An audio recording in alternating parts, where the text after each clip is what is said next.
What's going on, people? I go by Rasdakai and welcome to my channel. Today I want to react to a video by Dr. Phil that is highly disturbing and really exposes the heavy amount of biases that we have and how destructive they can be. These are Michael's allegations. He says that she attacked with football moves and tackles and punched, kicked in the face, had a chair that was swung at him from across the room. His mouth was cut up, bloody nose and scratches on his face, neck, and chest. So you say she has come at you, she has attacked you, and that oftentimes you have done what you have done purely in defense. Yes, that incident, definitely. I don't care what she does. If she starts punching you, then you turn around and walk away. If she starts following you, then you walk faster. If she starts chasing you, then you outrun her. If you have to, you get behind the door. But you don't ever, never, ever put your hands on a woman in anger, ever. Dr. Phil is saying, don't ever put your hands on a woman in anger, ever. I can agree with that, but that's not the accusation or the allegation, whatever. That's not what the guy is saying. He's saying he did it in self-defense. She's denying everything. Dr. Phil's not even questioning her, because what kind of an environment is that for anybody if the other person is putting hands on him and throwing chairs at him? If that's what happened, right?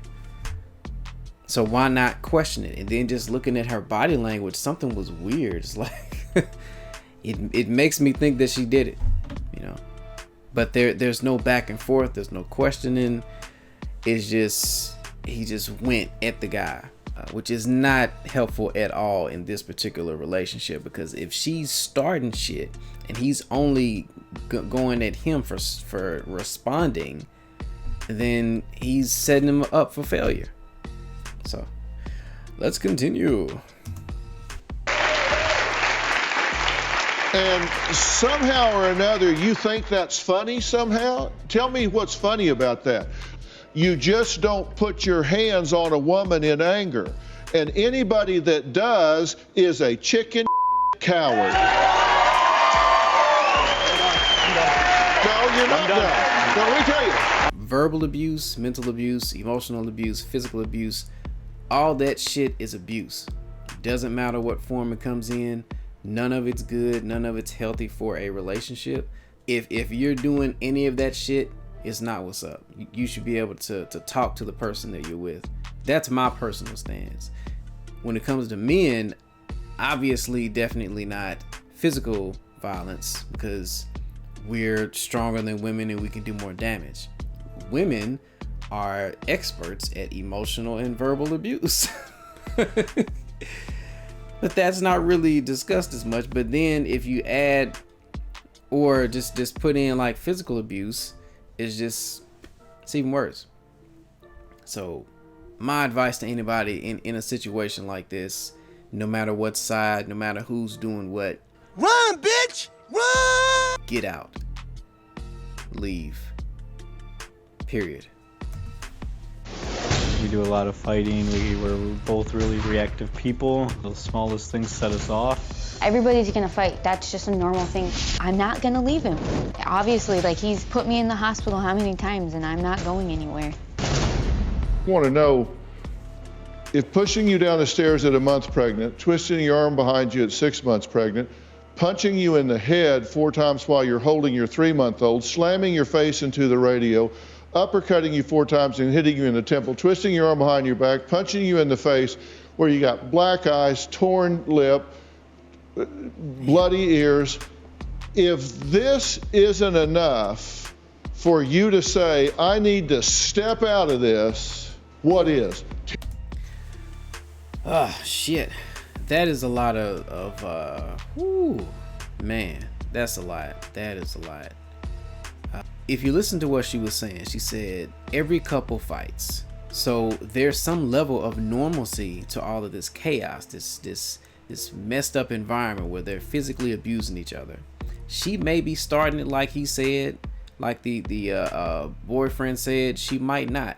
I mean, it's really her word against his. But one thing can be said for sure is that there's nothing good about this shit. There's nothing healthy about living in a home where something like this is going on, back and forth. But wait, there's more. In this next clip, the boyfriend explains some of the reasoning or psychology behind him actually committing to putting hands on his girlfriend. Now let me ask you something.